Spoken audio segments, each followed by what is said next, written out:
What A shot भाई, what A shot! ये क्या गजब का क्या है কারবার হয়ে গেছে। আজকে এমন ঘটনা ঘটছে, দ্যাটস দ্য রাইট ওয়ে। এটাই তো দরকার, সারা বিশ্ব দেখতেছে না। তবে এত দ্রুত এই ধরনের ডাইমেনশন আসবে এটার জন্য বাংলাদেশ কতটা প্রস্তুত ছিল জানি না, তবে ভারত মোটেও প্রস্তুত ছিল না। আমেরিকার এই ভ্রমণটা কাজে লেগে গেল, ইউনূস স্যারের খুব কাজে লাগছে। এবার একেই বলে স্মার্ট রাজনীতি। হ্যাঁ ভাই, ওহুদের যুদ্ধে আমাদের রাসূল পাক সাল্লাল্লাহু ওয়াসাল্লাম ওনার একটা দন্ত মোবারক শহীদ হয়েছে।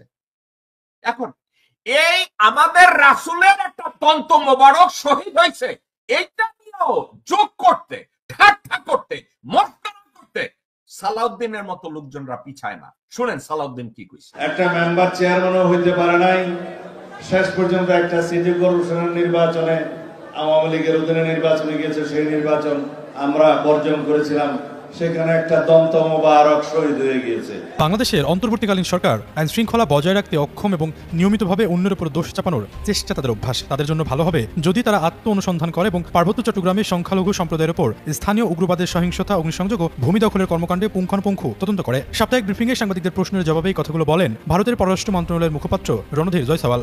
বাপরে, একটা ভয়ঙ্কর আওয়াজ দিয়েছেন ভারতের সেনা প্রধান। জামায়াত ইসলামের আমির ডক্টর শফিকুর রহমানের মেয়াদ শেষ হচ্ছে চলতি বছরের ডিসেম্বর মাসে। ফলে আসন্ন নির্বাচনের আগেই সংগঠনটিকে নতুন আমির নির্বাচন করতে হচ্ছে। দেখছেন চাঁদাবাজিটাকে কিভাবে বৈধ করে নিছে? এটা কি অবৈধ মনে হয়? অবৈধ হইলে তো পুলিশ ধরতো। এখন ওই গুয়ের কারণে কেউ তার কাছে যাইতে পারতেছে না, নিজেকে নিজে বৈধ করে নিছে। আসসালামু আলাইকুম প্রিয় দর্শক শ্রোতা, নতুন একটা ভিডিওতে জানাচ্ছি স্বাগতম। এই মাত্র পাওয়া তাজা এবং গরম খবর। ডক্টর মোহাম্মদ ইউনূস গণমাধ্যমে যে আলোড়ন সৃষ্টি করেছে, আজকের এই ভিডিওর মাধ্যমে সবকিছু দেখতে পারবেন। কেন বিএনপি এই বাংলাদেশের মানুষের জন্য ভালো কিছু করতে পারবে না, কেন জামায়াত বাদী দলগুলোই বাংলাদেশের জন্য সকল কিছু করতে পারবে এবং ভালো দিককে উন্নয়নের দিকে ঠেলে দিতে পারবে, সেই বিষয় নিয়ে কিন্তু কথা বলেছে গণমাধ্যমে বড় বড় রাজনীতিবিদেরা। আজকের এই ভিডিওটা খুবই গুরুত্বপূর্ণ এবং খুবই চাঞ্চল্যকর। আশা রাখবো সম্পূর্ণ ভিডিওটি দেখে যাবেন, একটু স্কিপ করবেন না। সেই সাথে কে কোথা থেকে আমার এই ভিডিওটি দেখছেন অবশ্যই কমেন্ট করবেন। প্রিয় দর্শক বন্ধুরা, বেশি কথা না বাড়িয়ে বিস্তারিত ভিডিওতে নিয়ে যাবো তার আগে রিকোয়েস্ট করবো একটা, যারা এরকম নিউজ ভিডিও দেখতে ভালোবাসেন এবং পছন্দ করেন এবং ডক্টর মোহাম্মদ ইউনূসকে ভালোবাসেন, অবশ্যই এই চ্যানেলটি সাবস্ক্রাইব করে পাশে থাকা বেল আইকনটি বাজিয়ে রাখবেন। পাশে থাকা বেল আইকনটি বাজিয়ে রাখলে কি হবে, আমি যখন ভিডিও আপলোড করবো সাথে সাথে নোটিফিকেশন গুলো চলে যাবে আপনাদের কাছে। চলুন তাহলে এই ভিডিওতে লাইক করে বিস্তারিত ভিডিওটি দেখে আসি মোবাইলের স্ক্রিন থেকে ধারাবাহিকভাবে একের পর এক। একজন পাহাড়ি মেয়েকে মিথ্যা ধর্ষণের অভিযোগে পার্বত্য চট্টগ্রামের খাগড়াছড়িতে যে সহিংস ঘটনা ঘটল, সেই ঘটনায় ভারতের ষড়যন্ত্র উল্লেখ করেছেন আমাদের স্বরাষ্ট্র উপদেষ্টা জাহাঙ্গীর আলম। তো বিভিন্ন গোয়েন্দা সূত্র বলেছে যে যেহেতু পার্বত্য এলাকার এদিকে কোনো বর্ডার নাই, কাজেই এই ইউপিডিএফ এর চাকমা সন্ত্রাসীরা তারা সহজেই বর্ডার পেরিয়ে গিয়ে ভারতের মিজোরাম অঞ্চলে তাদের একটা প্রশিক্ষণ কেন্দ্র আছে, সেখানে তারা অস্ত্র পরিচালনা সহ বিভিন্ন সন্ত্রাসী কর্মকাণ্ডের ট্রেনিং পায় এবং অস্ত্র পায়, এবং এগুলো সব বাংলাদেশে এসে তারা বিভিন্ন সন্ত্রাসী কার্যক্রম করে, অপহরণ, খুন, হত্যা, গুম, এইসব বিভিন্ন করে। তো এখন ভারতের গোয়েন্দা সংস্থা র এর চক্রান্তে বিভিন্ন সুতা খুঁজে তো এই কিশোরী মেয়েকে অপহরণপূর্বক ধর্ষণের ঘটনা এবং তারপর বাঙালি এক ছেলে নাম শয়ন কুমার শীল, তাকে পুলিশ নিয়ে হাজির করলো। তো ওই মেয়ে বললো হতে পারে, মিথ্যা তো। তারপর শুধু শুধু এই বাঙালি শয়ন কুমার দাসকে রিমান্ডে নিয়ে কি অত্যাচার। পরে এই চাকমা মেয়ের ধর্ষণের ঘটনা চাকমা ডাক্তাররা তারা ইনভেস্টিগেশন করে দেখলো যে কোনো ধর্ষণের ঘটনাই ঘটেনি, অথচ এর ভিতরে দেখেন কি পরিমাণ মারামারি, হানাহানি, ঘর বাড়িতে আগুন, কি পরিমাণ সন্ত্রাসী কর্মকাণ্ড। তো এগুলো আসলে গোয়েন্দা সংস্থার রিপোর্ট অনুযায়ী এগুলো ভারতের প্রত্যক্ষ মদদে করতেছে। এবং শুধু তাই না, বাংলাদেশের অর্থনীতিকে ধ্বংস করার জন্য বর্ডার দিয়ে হাজার হাজার হাজার হাজার জাল টাকা ঢুকতেছে। এখন দেখেন, বাংলাদেশ সরকার টাকা বানায় তাদের টাকশালে। এখন সাধারণ যে যারা টাকা জাল করে তাদের সঙ্গে সরকারের পার্থক্য হলো, সরকার যেই প্রযুক্তি ব্যবহার করে টাকাতে ভিতরে সুতা দেয় বা অন্যান্য যে শনাক্তকরণ বিষয়গুলো থাকে, ওগুলো জাল টাকা তৈরি করা ব্যক্তিরা ব্যবহার করতে পারে না, কারণ তারা তো ওই সরকারের মতো অত হাই টেকনোলজি যেতে পারে না, তাই না? কিন্তু অভিযোগ আছে যে ভারত সরকারের তত্ত্বাবধানে ভারতীয় টাকশালে এই বাংলাদেশ টাকাগুলো ছাপানো হয় এবং হুবাহু সেম সুতা দেওয়া হয়, সেম প্রযুক্তি ব্যবহার করা হয়। ফলে আসলে এই টাকা আসল কি নকল এটা ধরার কোনো সামর্থ্য থাকে না। এবং ভারত থেকে প্রচুর পরিমাণে অস্ত্র ঢুকতেছে, এটাও আমরা জানি। তো এইসব বিষয় আর কি আমাদের যে স্বরাষ্ট্র উপদেষ্টা জাহাঙ্গীর আলম তিনি বলেছেন যে এই ভারতের চক্রান্তেই এসব হচ্ছে। তো এই কথা বলার পরে সাংবাদিকরা প্রশ্ন করার পরে ব্যাপক রেগে গেলেন ভারতের বিদেশ মুখপাত্র। তো তিনি কি বলেছেন দেখুন, আমি যদি একটু স্ক্রিনে দেখাই।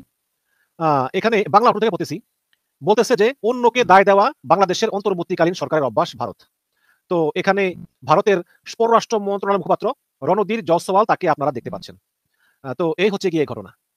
এখন এখানে তাকে সাংবাদিকরা প্রশ্ন করেছিল এগুলো, তো তিনি বলেছেন যে খাগড়াছড়িতে সহিংসতার ঘটনায় ভারতের ইন্ধন থাকার যে কথা বাংলাদেশের স্বরাষ্ট্র উপদেষ্টা বলেছেন, তার কড়া প্রতিক্রিয়া জানিয়েছে দেশটির পররাষ্ট্র মন্ত্রণালয়।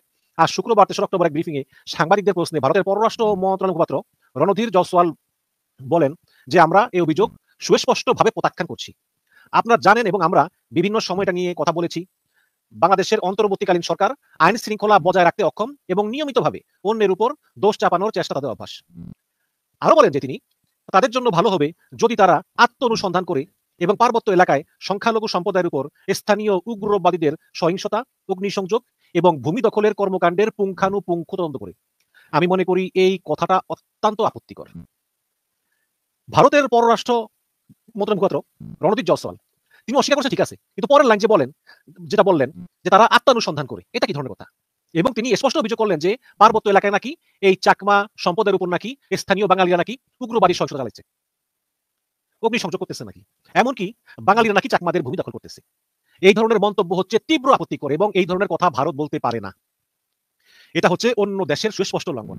আচ্ছা, ভারত যে তাদের প্রত্যেকটা পাহাড়ে সেনাবাহিনী দিয়ে কাশ্মীর সহ, মণিপুর সহ, নাগাল্যান্ড সব জায়গায় ভারত মানে চরম অত্যাচার নির্যাতন করে জাতিগত সহিংসতা চলছে। মণিপুর আপনারা জানেন, এই সব করে আমরা কিছু বলি নাই তো। দিল্লিতে দাঙ্গায় প্রায় 1000 মুসলমান হত্যা করা হয়েছে, আমরা কি বলি নাই? আমরা মনে মনে অনেক কিছু চিন্তা করলেও বলি যে থাক, ভারত অন্য দেশ, সেটা ওদের ব্যাপার, ওরা যা করে করুক। এখানে দেখুন, একটা হিন্দু মেয়েকে মিথ্যা দর্শনের ঘটনায় ইউপিডিএফ এর উগ্রবাদীরা যার পর নাই সহিংসতা করেছে। তারপরে হয়েছে কি, হঠাৎ করে এই ইউপিডিএফ এর চাকমারা তারা ঘর বাড়িতে আগুন দিতেছে বাঙালিদের। তখন সেনাবাহিনী বলতেছে যে এরা কয়জন?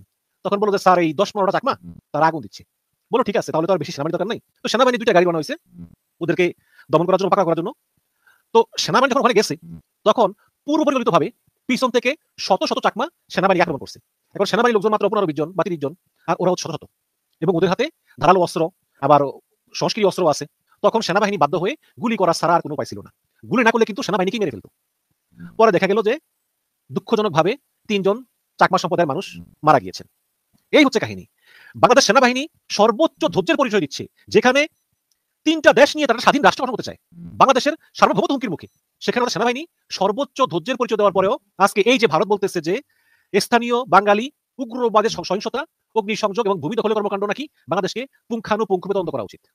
এগুলো যদি করা হয় তাহলে কিন্তু প্রশ্ন আমরাও তুলব। আমি মনে করি যে অন্তর্বর্তীকালীন সরকারের এখন উচিত যে মণিপুরে জাতিগত সহিংসতা যে হচ্ছে এগুলো নিয়ে তীব্র নিন্দা, এবং কাশ্মীরে যেসব সহিংসতা হচ্ছে এগুলো নিয়েও তীব্র নিন্দা জানানো উচিত, এবং এগুলোরও তদন্ত চাওয়া উচিত। কারণ যে যেমন আপনি তাকে সেরকমই ব্যবহার আলোচনা করতে হবে। আমি কিন্তু শুরু থেকেই বলছি, আমি অনেক বিরুদ্ধে বলেছি যে আমরা ভারতের স্বাধীনতা, সার্বভৌমত্বকে সম্মান করি, এবং ভারতের স্বাধীনতা নিয়ে বা সার্বভৌমত্বকে ব্যঙ্গ করে কেউ কোনো কথা বলবে আমরা চাই না, আসলেই চাই না। এবং বাংলাদেশের ভূখণ্ডে ভারতের বিরুদ্ধে কোনো কর্মকাণ্ড হতে দেওয়া যাবে না যেটা ভারতের নিরাপত্তা বিঘ্নিত করে। কিন্তু বিনিময়ে কি আমরা ভারত থেকে অনুরূপ ব্যবহার প্রত্যাশা করতে পারি না? কিন্তু ওই এক হাসিনা পালিয়ে গিয়েছে, হাসিনাকে কেন আমরা তাড়ালাম? এই কারণে ভাই, মানে যার পর নাই ভুয়া খবর, হিন্দু নির্যাতন, ইউনুস জঙ্গি, এখন বলতেছে যে বাংলাদেশে নাকি গাছের পাতা লড়লেও নাকি আমরা ভারতকে দায়ী করি। আপনি হাসিনাকে আশ্রয় দিয়েছেন, ভালো কথা। হাসিনা ওই দেশে বসে নিয়মিত উস্কানি দিচ্ছে, এমনকি হাসিনা সরাসরি হত্যার আহ্বান জানাচ্ছে। তারপরে দেখেন যে নিয়মিত বিভিন্ন চ্যানেলগুলো নিয়মিত উস্কানি দিচ্ছে। তারপরে এই যে ত্রিপুরার এক রাজা, ত্রিপুরা একটা রাজ্য ছিল, তো সেই রাজবংশ এখনো পর্যায়ক্রমে আছে আর কি, যদিও এদের বেল নেই, কারণ ত্রিপুরা হচ্ছে গিয়ে ভারতের একটা প্রদেশ। তো তারপরে ওই সিম্বলিকলি ধরে রেখেছে আর কি, ত্রিপুরার রাজা প্রদত্ত বিক্রম মাণিক্য দেব বর্মা। এই শয়তানের চুলে একটু দেখে আপনাদেরকে, এই শয়তান হচ্ছে, দাঁড়ান আমি, এই শয়তান হচ্ছে এই সেই শয়তান। তো এই শয়তানের নাম হচ্ছে প্রদত্ত বিক্রম মাণিক্য দেব বর্মা। ও ভারতের ANI ন্যাশনাল টিভিতে গিয়ে বলতেছে ভারত সরকারের উচিত এই মুহূর্তে খাগড়াছড়ি, বান্দরবন, রাঙামাটি এবং চট্টগ্রাম বিভাগটা সহ পুরো ওই এলাকাটা দখল করে ভারতের সঙ্গে যুক্ত করা, তাহলে একটা স্বাধীন ত্রিপাল্যান্ডও হবে, আবার চট্টগ্রাম বন্দর আমরা ব্যবহার করতে পারবো। তো এই ধরনের কথা একটা রাজা, আরে বেটা তুই রাজা, তুই যে জায়গার রাজা সেই জায়গাটাই হচ্ছে ভারতের প্রদেশ, তোর ওইটা নিয়ে কোনো মাথা ব্যথা নাই, তুই তো নিজেই ভারতের গোলাম, তুই আবার ভারতকে বলি যে বাংলাদেশ দখল করতে, বাংলাদেশের অংশ দখল করতে। এই যখন অবস্থা, তখন যদি ভারত বলে যে গাছের পাতা নড়লে আমাদের দোষ, আমরা প্রত্যাখ্যান করতেছি, হ্যাঁ করতেই পারেন। কিন্তু যখন মিথ্যা বলে যে আমরা বাঙালি সন্ত্রাসীরা নাকি রোহিঙ্গা, এই চাকমাদের উপর আমরা অন্যায় করতেছি, অবিচার করতেছি, ওদের ভূমি দখল করতেছি, ওখানে আগুন দিচ্ছি, এগুলো যখন বলি, তখন আর এতে কোনো সন্দেহ থাকে না যে এই চাকমা সন্ত্রাসী ইউপিডিএফ, এদের উস্কানিদাতা হচ্ছে ভারত, এবং এদের ট্রেনিং অস্ত্র এগুলো ভারত থেকেই আসে, যেটা আজকে এই বিদেশ মন্ত্রণালয় রণদীপ সাওয়ালের কথা স্পষ্ট হলো। সাইদাবাদের দিকে যারা যান ওই পথে তারা নিশ্চয়ই দেখছেন যখন জ্যাম থাকে গাড়ির, একটা লোক হাতের মধ্যে গু নিয়া গাড়ির সামনে এসে দাঁড়ায়, দামি গাড়ি প্রাইভেট কারগুলোর সামনে দাঁড়ায়, বলে যে গ্লাসের মধ্যে লাগায় দুমু টাকা দে, লাগায় দুমু টাকা দে বলে চিৎকার করতে থাকে এবং গুটা একদম কাছে নিয়ে যায়। আর আপনি গ্লাসের ভিতরে বসা, মনে করেন যে পাশে আপনার বউ বসা রয়েছে বা বান্ধবী বসা রয়েছে বা আত্মীয় স্বজন বন্ধু বান্ধব কেউ, আপনার কি অবস্থা? আপনার মুখের সামনে গু নিয়ে দাঁড়ায় রয়েছে, বলে টাকা দে। নিরুপায়, আপনি না দিলে কিন্তু এটা মাইখা দিবে। আর ওইটা যদি মাইখা দেয়, দেখেন আপনি বাসা যাওয়ার আগ পর্যন্ত রাস্তা দিয়ে যত দূর যাইবেন খালি গন্ধ ছড়াইবে আর সবাই তাকায় থাকবে। এমন না যে টান দিয়ে চলে যাবেন, রাস্তা তো জ্যাম, একটু একটু করে যাইতে হবে, কি বিপদ। তখন কি করে জানেন? গ্লাস খুইলা ওই 20 টাকার নোট একটা বাড়ায় দেখেন, না না না 20 টাকা না 100 টাকা দে, লাগাই দিলাম 100 টাকা দে। ওই 100 টাকা দিতে বাধ্য হয়, ওইটা নিয়ে চলে যায়, এভাবেই তার পেট চলে। এখন দেখেন এটা ধরে কেউ পুলিশও দিতেছে না, এর উপরে কেউ আঘাতও করতেছে না। ওই গোয়ের জায়গায় যদি আপনি একটা পিস্তল ধরাইয়া দেন, ওই একই জিনিস, কিন্তু ওইটা 100 টাকা নিছে, ওইটা হয়তো ঘড়ি মোবাইল টাকা পয়সা যা আছে সবকিছু নিয়ে যাবে, জিনিস একই। কিন্তু পিস্তলটা হাতে দিলেই তো আইসা তাকে পুলিশে ধরবে, এই বেটা তুই বেআইনি অস্ত্র পাইলি কই, তার মানে তার কপালে জেল। আর ওই পিস্তলের জায়গায় গু বইলা কেউ তাকে ধরতে পারতেছে না, পুলিশও তার কাছে যাইতেছে না। দেখছেন চাঁদাবাজিটাকে কিভাবে বৈধ করে নিছে? এটা কি অবৈধ মনে হয়? অবৈধ হইলে তো পুলিশ ধরতো, এখন ওই গুয়ের কারণে কেউ তার কাছে যাইতে পারতেছে না, নিজেকে নিজে বৈধ করে নিছে। তেমনি অনেক যুক্তি দিয়া অনেকেই না নিজেকে বৈধ করে নিতেছে। হ্যাঁ, নিজের বয়ানটাকে বৈধ করার জন্য কি সুন্দর সুন্দর যুক্তি দিতেছে। যুক্তির মধ্যে কি জানেন? বলতেছে একজন মানুষ ব্যাংক ডাকাতি করলো, ইন্স্যুরেন্স কোম্পানি থেকে হাজার হাজার কোটি টাকা লুইটা নিল, একজন মানুষ হাউজিং ব্যবসার নামে হাজার হাজার কোটি টাকা লোপাট করলো, একজন মানুষ রাজশাহীতে যায় 13,000 কোটি টাকার সম্পদ আত্মসাৎ করলো। কই তাদেরকে তো কেউ ধরতেছে না। আর এখানে ওই 10,000 টাকা চাঁদা নেয় কারণ তার বাল বাচ্চা আছে, পেট চলতেছে না, সে 15-16 বছর জুলুমের মধ্যে ছিল, কোনো চাকরি বাকরি নাই, যার জন্য সে রাস্তায় ঘুরা ঘুরা 10,000 টাকা হয়তো চাঁদা নিছে। এটা কত বড় অপরাধ বলেন? কোনটা বড় অপরাধ? ওই যে হাজার হাজার কোটি টাকা লুট করে নিয়ে গেল জামাতে ইসলাম, সেটা নাকি ওই 10,000 টাকা নিয়ে গেল সেইটা? কোনটা বড় অপরাধ? এইভাবে যুক্তি দিচ্ছে চাঁদাবাজির পক্ষে কে? ফজলুর রহমান সাহেব।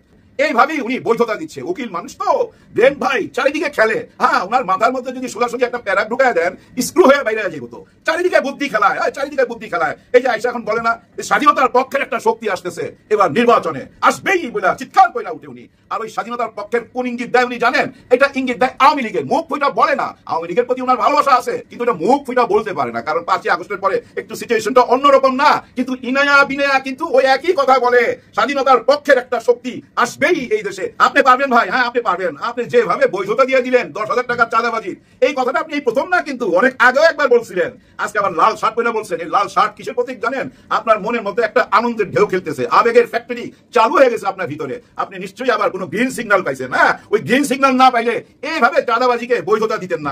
আপনি নিজেও জানেন না কোন কথাটা আপনার নিজের জন্য লজ্জার, এটা আপনি নিজেও জানেন না। কোন কথাটা আপনার দলের জন্য লজ্জার, আপনি নিজেও জানেন না। কোন কথাটা তারেক রহমান সাহেবের জন্য লজ্জার, নিশ্চয়ই আপনি জানেন না। আপনার ওই আইকিউটা নাই। বর্তমান এই জেনারেশনকে আপনি বুঝতেই পারতেছেন না। বুঝবেন কেমনে? যেভাবে আপনি বান্দির পুত, ফকিন্নির পুত, রাজাকারের পুত বইলা বেড়ান বিভিন্ন চ্যানেলে ঘুরা, আপনি তো বুঝতেই পারতেছেন আপনার ডিমান্ড। হ্যাঁ, দেশে কত ডিমান্ড। আপনি জোর গলায় বলেন সিলেটে যাই আমি নির্বাচন করুন, ডাক্তার শফিকুর রহমান যেখানে দাঁড়াবে তার জায়গায় আমি দাঁড়াবো, তার সঙ্গে লড়াই করুন, আমি দেখাই দেবো বীর মুক্তিযোদ্ধা। এবং আপনি চান বিদেশে যত ভোটার আছে সব ভোট আপনাকে দিবে, ওনারা আপনার দিকে তাকায় আছে। হ্যাঁ, আপনার দিকে তাকায় আছে, আপনাদেরকে ভোট দিবে। ভাই ব্রাদার যারা বিদেশে আছেন, আমাদের প্রবাসী ভাই বোনেরা, আপনাদের জন্য বিরাট সুখবর নিশ্চয়ই আপনারা পাওয়া গেছেন। তারপর আমার মুখ থেকে শুনেন, নির্বাচন কমিশনার বলছে আপনারা প্রবাসীরা প্রত্যেকেই ভোট দিতে পারবেন। প্রবাসে আমাদের 2 কোটি ভাই বোন বসবাস করে, এরকম একটা কথা আমি শুনছিলাম, সঠিক জানি না, ধৈর্য নেই। এর মধ্যে 1 কোটি ভোটার আছে, এটা ধৈর্য নিলাম। আপনারা যদি সঠিক কেউ কিছু জানেন আমাকে একটু মন্তব্য করে জানাবেন, নেক্সট ভিডিওতে আমি ক্লিয়ার করুন। এই যে 1 কোটি ভোটার ধৈর্য নিলাম, কিন্তু 1 কোটি ভোটার তাকে ভোট দিবে বলেন তো আপনারা? নিশ্চয়ই ওনাদের জন্য যারা লড়াই করছে। হ্যাঁ, এই ভোটের জন্য লড়াই করতে হয়েছে, এই অধিকার আদায় করে দিল কে? জামাতে ইসলাম। হ্যাঁ, জামাতে ইসলাম এর জন্য বিরাট বড় ফাইট দিছে। শুধু ফাইট দেয় না ভাই, একটা সুন্দর পরিকল্পনা কইরা এই সরকারের বুঝাতে সক্ষম হয়েছে। সরকার বলতে এই নির্বাচন কমিশনারকে বুঝাতে সক্ষম হয়েছে, এই পদ্ধতিতে যদি নির্বাচনটা করেন তাহলে আমরা বিদেশি ভোটগুলা নিতে পারি। ভাই ব্রাদার, বিদেশিরা তো বাংলাদেশে এসে ভোট দিবে না, দরকার কি? ওইখানে বৈশাখী ভোট দিতে পারবে, কোন অ্যাপস এর মাধ্যমে কোন সিস্টেমে ভোট দিবে, সবকিছুর একটা রোড ম্যাপ জামাত ইসলাম এই নির্বাচন কমিশনারকে দিছে এবং সেটা গ্রহণযোগ্যতা পাওয়া গেছে। আপনারা ভোট দিতে পারবেন। এখন আপনাদের এই ভোটের বিরুদ্ধে কারা কথা বলছিল আপনাদের মনে আছে? ম্যাডাম পাপিয়া বলছিল কেন ওরা ভোট দিবে, কেন ওরা এই অধিকার পাবে? ওরা তো 16 বছর জেল জুলুম খাটে নাই, ওরা নিরাপদ জায়গায় ছিল, বিদেশে ছিল। হায় আপা, আপনি এটা কি বললেন? ওদের অবদান ভুলে গেলেন? ওদের অবদান ভুলে গেলে হবে? যখন এভিডেন্স শট ডাউন করে দিছিল তখন দেখেন নাই পলক আইসা মাপ চাইতেছিল, কাঁদতেছিল। ওইটা কি পলক তার ইচ্ছায়? না না না, ওইটা ওই যে আওয়ামী লীগের আপা বইলা দিছে তাড়াতাড়ি মাপ চা, নাহলে সর্বনাশ হয়ে যাবে। আরে ভাই, আমাদের অর্থনীতির মেরুদণ্ড এই প্রবাসী ভাই বোনেরা, ওরাই তো দেশটারে টিকায় রাখছে, আর তারা ভোট দিতে পারবে না। ভোট দেওয়ার জন্য জেল খাটতে হবে। আমি তো জেলে যাইনি কোনোদিন, আমি কি ভোট দিতে পারবো না? জেলে যাইতে হবে।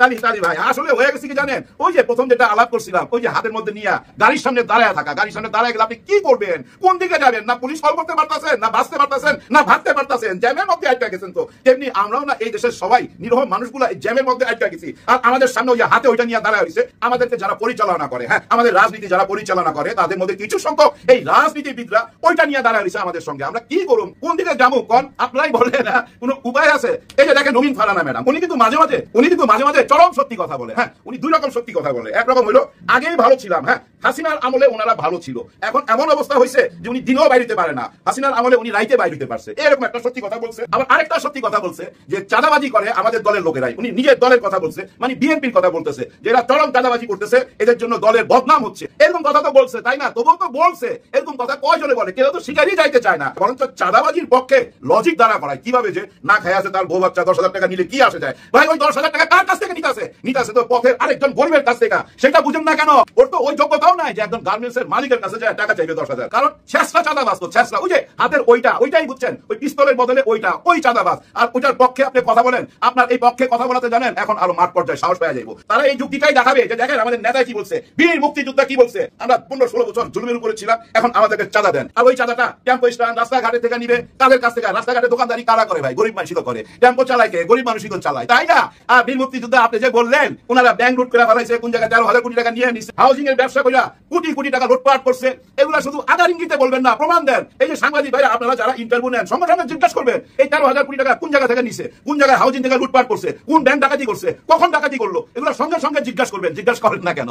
আসলে জিজ্ঞাসা করেন না কেন জানেন? যে জিজ্ঞাসা করলে এই লোকটা তো আর আসবে না। হ্যাঁ, ওনারা যদি এখন জিজ্ঞাসা করেন তাহলে অপমান করা হয়ে যায় না? ওনারা যদি এখন জিজ্ঞাসা করে, ওনারা যদি ধরে যে আপনাকে প্রমাণ করতে হবে কোন জায়গা থেকে নিছে, তাহলে তো বের দিতে হবে। কারণ উনি তো প্রমাণ দিতে পারবে না, প্রমাণ দিতে পারবে না। ওনাকে কেউ শিখাই দিছে, কোথাও শুনছে, ওইটাই এইসব বলতেছে। তবু আমি ওনার কথা ফেলে দিব না। হ্যাঁ, ওনার এই কথাগুলা আপনারা যারা সাংবাদিক আছেন, বিশেষ করে আমার দেশ পত্রিকা, আপনারা একটু তদন্ত করেন তো। ওনার একটা সাক্ষাৎকার নেন, ওনার এই সাক্ষাৎকার নিয়ে উনি কার নামে এই অভিযোগগুলো করলো এবং কারা কারা এই টাকা পয়সাগুলো লুট করলো, সমস্ত কিছুর একটা অনুসন্ধান চালান ভাই, ক্লিয়ার করেন আমাদেরকে ক্লিয়ার করতে হবে। উনি এভাবে চ্যানেলে ঘুরে ঘুরে শুধু অভিযোগ করবে, অভিযোগ প্রমাণ করবে না, সেটা তো হয় না। সেটা হইতে দিবেন কেন? সেটা হইতে দেওয়া উচিত হবে না। অবশ্য আমি বলতেছি উচিত হবে না, কিন্তু জামাত ইসলাম, ছাত্র শিবির এইসবের কোনো প্রতিবাদ করবে না।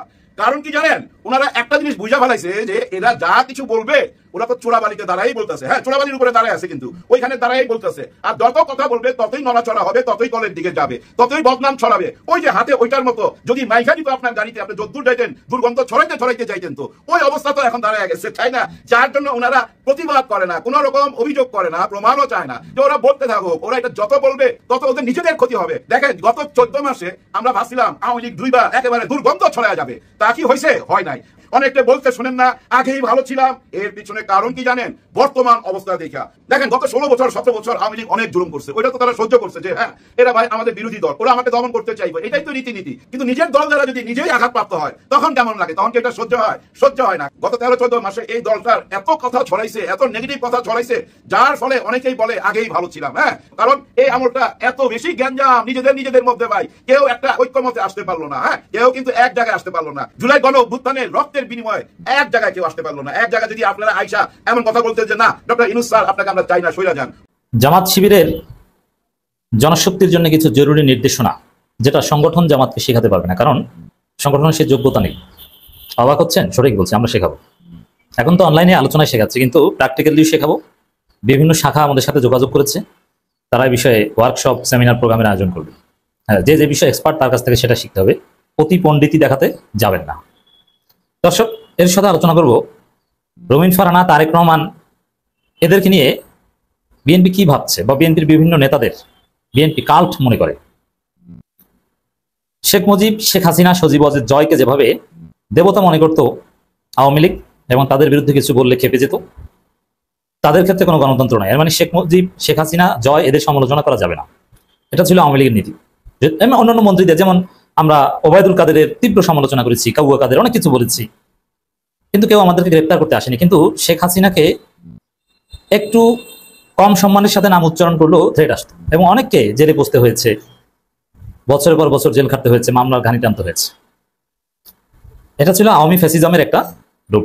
ঠিক তদ্রূপ বিএনপি তো নব্য ফ্যাসিস্টে ওঠার চেষ্টা করছে, কিন্তু আমরা আগের মতোই বলবো যে ফ্যাসিস্টে ওঠার মতো কোনো যোগ্যতা বিএনপির নেই, তারা পারবে না। বিএনপির কপাল খারাপ যে এরা চুরি করতে গেলেই ধরা পড়ে। 2006 সালে চুরি করতে গেছে, ভোট চুরি করতে, ভুয়া ভোটার তালিকা, তত্ত্বাবধায়ক সরকার বিকৃত, বিচারপতিদের বয়স বাড়ানো, কত কিছু, কিন্তু ধরা পড়েছে, পারেনি। শেষ পর্যন্ত 111 এসেছে। এবং তারেক রহমান যে 10% খেয়েছেন, 12 যত দুর্নীতি করেছেন, হাওয়া ভবনের যত কেলেঙ্কারি, এগুলো কিন্তু কিছু গোপন রাখতে পারেনি, সব ধরা পড়েছে। তো দর্শক, এই জায়গায় বিএনপি চুরি করতে পারে না, ধরা পড়ে। চুরি করে কিন্তু ধরা পড়ে। এই যে চাঁদাবাজিগুলো বিএনপি করেছে, আচ্ছা আওয়ামী লীগ কি চাঁদাবাজি করেনি? আওয়ামী লীগ যে কয় টাকা লুটপাট করেছে, বিদেশে পাচার করেছে, যে পরিমাণ চাঁদাবাজি করেছে, বিএনপি আগামী 50 বছরও ওই পরিমাণ চাঁদাবাজি করতে পারবে না। বিএনপি করে স্যাঁচড়া চাঁদাবাজি। যেমন একজন সেলুন চুল কাটার দোকানদারের কাছ থেকে, নাপিতের কাছ থেকে আওয়ামী লীগ কোনো টাকা নিত না, বিএনপি তার কাছ থেকে 60 টাকা, 80 টাকা, 100 টাকা, 120 টাকা নেয়, চাঁদা নেয়। আর এটা তো সামান্য, কিন্তু অভিজাত চাঁদাবাজি, বড় বড় অ্যামাউন্ট, এগুলো আওয়ামী লীগ যা করেছে বিএনপি 50 বছরও তা ধারে যেতে পারবে না।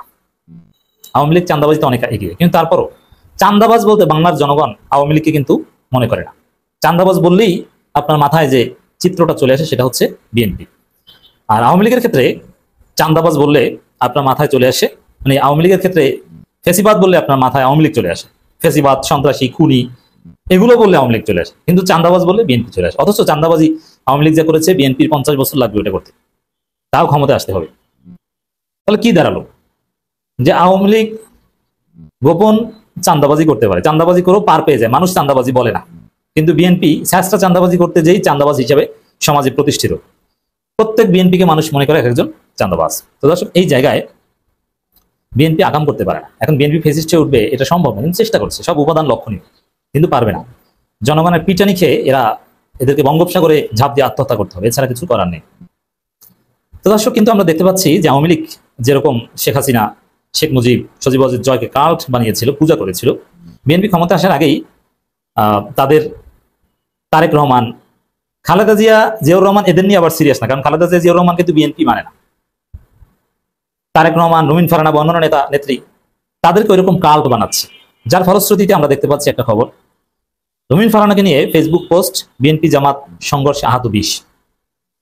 আচ্ছা, রুমিন ফারহানার বিরুদ্ধে বা তারেক রহমানের বিরুদ্ধে কেউ একটা কিছু বললো, ঠিক আছে, ভুলই বললো, অথবা তারেক রহমানের একটা ছবি বিকৃত করে ছাড়লো, এটা অবশ্যই অন্যায়। আপনি অনলাইনে সমালোচনা করবেন, প্রতিপক্ষের ভুলগুলো প্রচার করবেন, দুর্বলতা, ত্রুটি, অন্যায়, অপকর্ম প্রচার করবেন, সব ঠিক আছে, যেমন আমরা বিএনপিটা বলি। কিন্তু আপনি তো মিথ্যা, অপবাদ অথবা গুজব এগুলো প্রচার করতে পারেন না। আপনি তো এডিটেড ফেক ছবি প্রচার করতে পারেন না, এটা অন্যায়।